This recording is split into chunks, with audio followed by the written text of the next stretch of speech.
साहिब बंदगी। जो तू साचा वाण या साची हाट लगाओ, अंदर झाड़ू दे के कूड़ा दूर बहाओ। इस साखी में साहिब कह रहे हैं, जो तू साचा वाणिया, जो तू सच्चा व्यापारी है तो सच्ची हाट लगा और अंदर झाड़ू दे के कूड़ा दूर बहा। अंदर में जो कचरा भर गया है उसको झाड़ू से साफ करके उस कचड़े को दूर फेंक दे।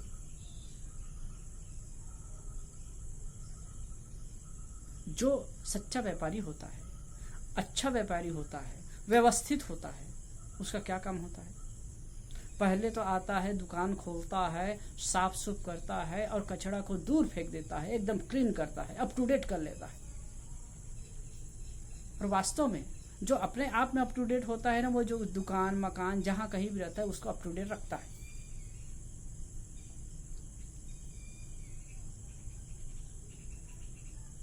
और तभी उसका जो धंधा पानी अच्छा चलता है। जो तू साचा वाणिया, यहां तो मनुष्य को संबोधित करके साहिब कहते हैं, एक रूपक के माध्यम से बात कर रहे हैं। देखिए, कबीर साहिब की साखी छोटी छोटी साखियां हैं, लेकिन इसमें रूपक भी है, जो तथ्यात्मक कथन है वो बात है। अद्भुत लगता है कि थोड़े शब्दों में ऐसे शब्दों, मतलब ऐसे उदाहरण को पिरो करके और जो कहना चाहिए वो कह देते हैं। तो इसमें कह रहे हैं, जो तू साचा वाणिया, जो तू सच्चा ज्ञान का व्यापारी है, सच्चा व्यापारी है। व्यापार क्या है? ये जीवन व्यापार है, जीवन व्यापार है साहब। और जीवन व्यापार में सफल किसे माना जाएगा? जो इस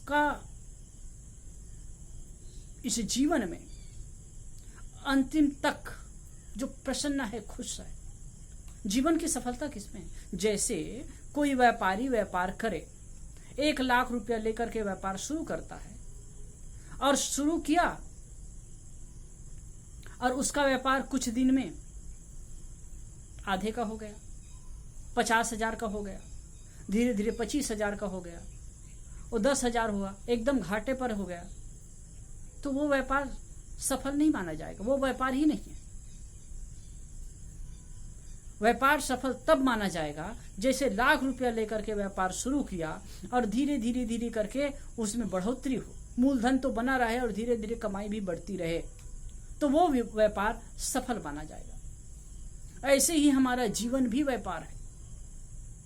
बच्चा देखो पैदा होता है, छोटा रहता है बच्चा, कितना प्रसन्नचित्त रहता है, कितना निखालिस रहता है, कितना शुद्ध रहता है, एक तरह से का भगवत रूप होता है।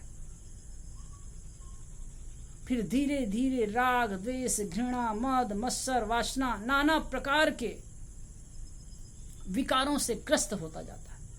जो बच्चे में प्रसन्नता होती है वो कौमार अवस्था में कुछ कम हो जाती है, जवानी में आधी हो जाती है,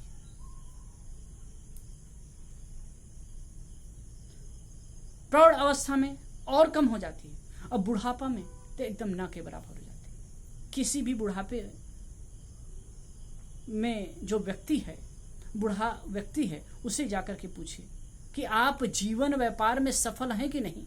अधिकतम लोग की बात सुनकर के लगेगा कि वो अपने जीवन व्यापार में घाटे में है। तो फिर हमारे जीवन जीने का ढंग ठीक नहीं है। मैंने एक कहानी सुनी, बड़ी मार्मिक लगी, अच्छी लगी।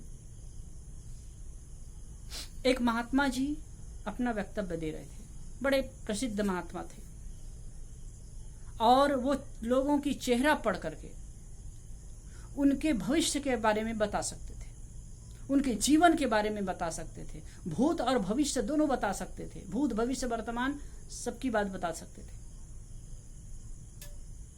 अब ये तो कहानी है, वैसे कहा जाता है जो अपने मन को साध लेता है वो करता है, लेकिन मन को साधना करने वाला व्यक्ति अपने मन को देखने में व्यस्त रहता है, वो दूसरे को देखने को में नहीं लगता है। लेकिन कहानी है, वो जो महात्मा था,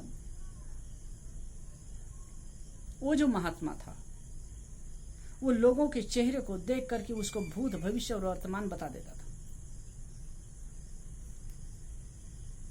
और बहुत प्रसिद्धि थी। एक बार सत्संग में आया, शाम के समय कथा हो रही थी, तो जैसे ही आया बैठा और ये किया तो फिर इशारा किया अमुक अमुक करके कि तुम और करीब 30-40 लोगों को वो संकेत किया कि आप सत्संग के बाद में रुकिएगा, आप मत जाइएगा। सब लोग रुक गए साहब। रुके तो एक उनको कहा कि अंदर जाकर बैठने के लिए कहा गया। अब इधर पूरा जो समापन हो गया, सब लोग चले गए मिलजुल करके। तब फिर वहां गए तो सब लोग बैठे थे, तो कहे कि आप लोगों को मैं रुकने के लिए कहा था, क्या आपको पता है मैंने क्यों रुकने के लिए कहा था? तो सबने कहा कि हमको पता नहीं। एक सज्जन व्यक्ति था, एक बूढ़ा था, समझदार था, वो कहा कि हमको तो ये पता नहीं कि क्यों रुकने के लिए कहे हैं, लेकिन इतना पता है जो भी हो हमारे भले के लिए आप कहें। तभी 7 बजे की टन टन की घंटी बजी।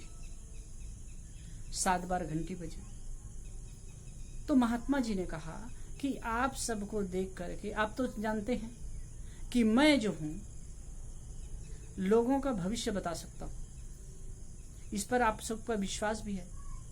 तो मैं आप सबके चेहरे को देख करके आकलन किया, मैंने जाना है कि आप लोग आज तो ये टन टन की आवाज 7 बजे की 7 घंटी सुन रहे हैं, लेकिन कल की ये घंटी नहीं सुन पाएंगे। ये आज आपका की आखिरी रात है, 24 घंटे के बाद आपकी मृत्यु है। उसमें तो सब लोग घबरा गए, कितने लोग रोने लगे। तो जो सज्जन व्यक्ति था, जो समझदार था थोड़ा, वो खड़ा होकर के कहता है कि महात्मन आपने जो कहा तो मैं तो खुश हूं और ईश्वर का धन्यवाद है, ईश्वर का धन्यवाद है।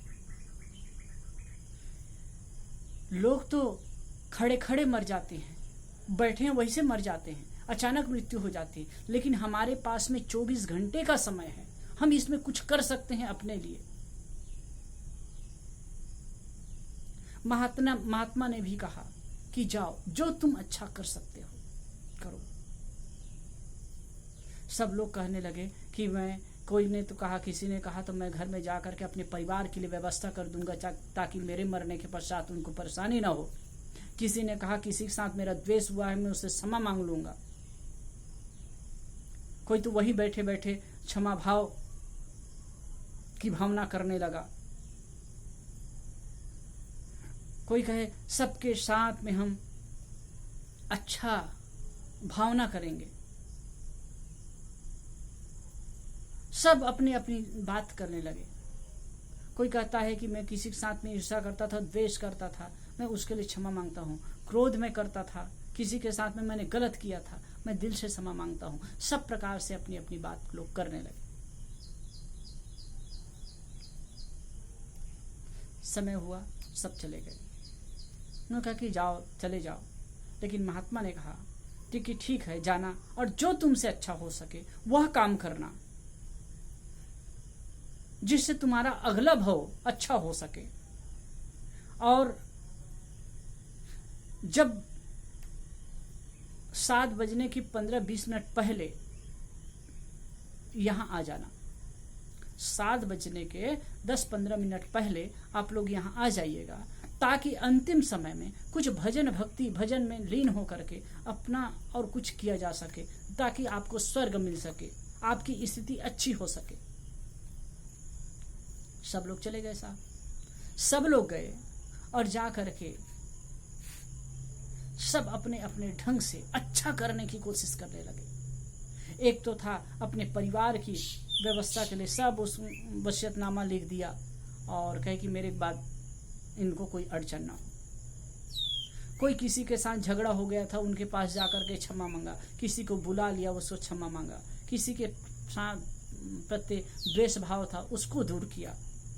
कोई इनको कटु कह देता था, किसी को कोई दूसरा कटु कह दिया उस समय, तो कहे कि भाई सहज हो गए कि भाई ये समझते नहीं क्या कर रहे हैं, हे प्रभु माफ करना। इतना अद्भुत इन लोगों के जीवन में परिवर्तन हो गया। अब सोचिए कि जो अपनी मृत्यु को बिल्कुल सामने देख रहा है, उसके जीवन में क्या रहे? न राग, न रंग, न द्वेष, न घृणा, न वैर, न वैमनस्य, कुछ भी नहीं। सब उड़ गया कपूर की भांति। अब बिल्कुल सहज शांत वो लोग हो गए। जितना अच्छा से अच्छा कर सकते हैं वो करने लगे। फिर 7 बजे के पहले वो सब संत के पास में पहुंचे। वहां पर पहुंचे तब जब पूछा गया तो सब ने बताया कि हमने ये किया, हमने वो किया, हमने वो किया। चर्चा होने लगी तो गुरुजी ने पूछा, संत ने पूछा कि क्या आपके अंदर में आज क्रोध का विचार आया? क्या द्वेष आई? क्या घृणा आई? क्या वैमनस्य आया? क्या वासना के विचार आए? तो सभी ने कहा कि नहीं नहीं नहीं। क्या किसी को दुख देने की मन में भावना आई? किसी को मार डालने की भावना आई? तो कहे कि नहीं, ऐसा कुछ नहीं हुआ।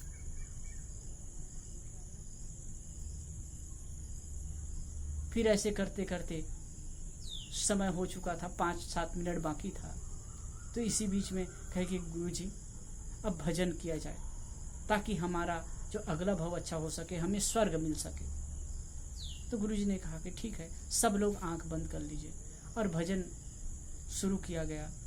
और एक धुन के साथ में सब मगन हो रहे थे। इसी बीच में 7 बजने की टन टन टन टन 7 घंटी बजी।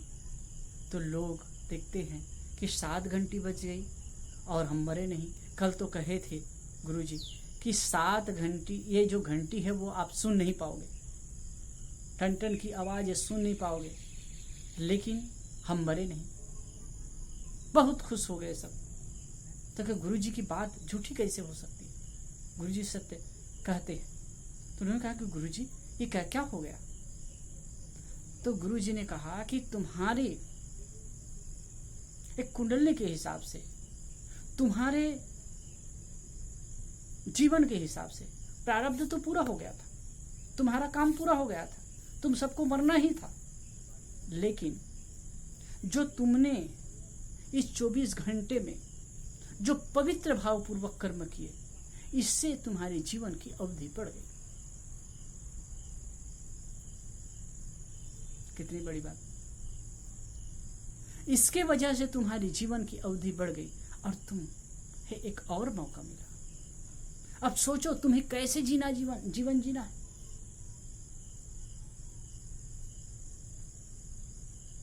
उनके लिए 24 घंटे का समय था, हम लोगों के लिए कितना समय है, कब क्या हो जाए कोई ठिकाना नहीं। इसलिए हमको बढ़िया से जीवन जीना। जीवन की सफलता, जीवन व्यापार की सफलता किसमें है? हर क्षण प्रसन्न चित्त रहिए। साहिब कहते हैं, जो तू साचा वाणिया साची हाट लगाओ। जो तू सच्चा व्यापारी है ना, तो सच्ची हाट लगाओ। सद्विचारों को ले, असद विचारों को दे। शुभ विचारों को ले, सुविचारों को दे। जो चीज तुम्हें अच्छी नहीं लगती है ना, जैसे कि व्यापारी बैठा है, जो नोट उनको अच्छा नहीं लगता है उसको दे देता है, भाई ये ठीक नहीं है, ये फटा है, नहीं चलने वाला है। ऐसे ही जो विचार तुमको अच्छे नहीं लगते हैं ना, उसको वापस कर दे, ये नहीं चाहिए हमें, अच्छे विचार हैं उसी को लीजिए, और जो है अच्छा विचार आपके पास उसको दीजिए। यही सच्चा व्यापार है साहब। जो तो साचा वाणिया, जो सच्चा व्यापारी है ना, जीवन व्यापार में घाटे का सौदा तुम्हें नहीं चाहिए ना, तो विचार और ज्ञान का जो आदान प्रदान करते हो सही रूप से करिए।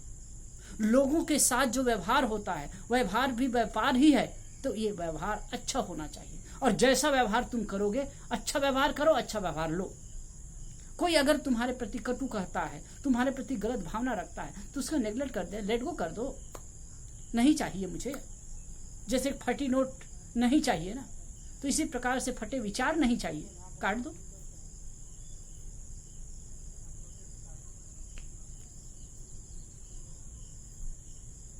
अंदर झाड़ू देव के कूड़ा दूर बहाओ, अंदर में झाड़ू दे करके, अंदर अंतःकरण रूपी जगह में विवेक और विचार के झाड़ू लगा करके कूड़ा करकट को दूर बहा दो। जो विकार रूपी कर्कट है, जो अज्ञानता रूपी कर्कट है, जो अविद्या रूपी कर्कट है, ये सब कूड़ा कर्कट को दूर बहा दो, साफ कर दो, साफ कर दो। जीवन की सफलता, जीवन की उज्जवलता, जीवन का फल मन की शांति और प्रसन्नता है। कौन कितना जीता है इसका महत्व नहीं है, कैसे जीते हैं इसका महत्व है। बढ़िया से जिए, जितना जिए, 2 दिन जिए, 4 दिन जिए, साल भर जिए, मौज के साथ जिए। यहां जो चीज हम प्राप्त करके जो लगे हुए हैं ना, एक मौज में रहते हैं, जिसको अपना माने हुए हैं ना, वो कुछ भी नहीं रहने वाला है। जो मन की जो कमाई है ना, अंदर की जो कमाई है, वही साथ रहने वाला है, और यही हमको सुख देगा, और यही हमारे जीवन व्यवहार की सफलता है। तो साहेब कहते हैं, जो तू साचा वाणिया साची हाट लगाओ, अंदर झाड़ू दे की कूड़ा दूर बहा। जो तू सच्चा व्यापारी है, जो जीवन व्यापार तू सही ढंग से करना चाहता है, तो साची हाट लगाओ, सही हाट लगा भैया। सद्विचारों को ले और सद्विचारों को दे, अच्छे विचारों को ले और अच्छे विचारों को दे। कभी किसी के प्रति बुरा मत सोचना, कभी किसी के प्रति बुरा मत करना, और कोई बुरा करे तो माफ कर दो, कोई बुरा विचार कहे तो उसको नेगलेक्ट कर दो। अब यही जीवन का एक परमानंद की स्थिति में जाने का एक सही रास्ता है। और विवेक विचार रूपी झाड़ू से निरंतर अपने हृदय आंगन को साफ करते रहिए, साफ करते रहिए। क्योंकि होता क्या है, हम चाहे कितनी सावधानी रखें, जीवन जीते हैं, कुछ न कुछ कूड़ा कड़कट आई जाते हैं, कुछ न कुछ विकार की संभावना होती है। उसको विवेक विचार के झाड़ू से निरंतर साफ करते चलना है, साफ करते चलना है। याद रखिए, जीवन की सफलता, जीवन की सार्थकता, जीवन व्यापार की सार्थकता है कि अंत समय सुधी मन प्रसन्न रहे। जैसे बचपन में प्रसन्नता होती है, वैसे अंत तक की प्रसन्नता बनी रहे। तो ये हृदय की जीवन की सार्थकता है, हृदय की पवित्रता का फल है। ये सब काम हमको करना है साहेब बंदे।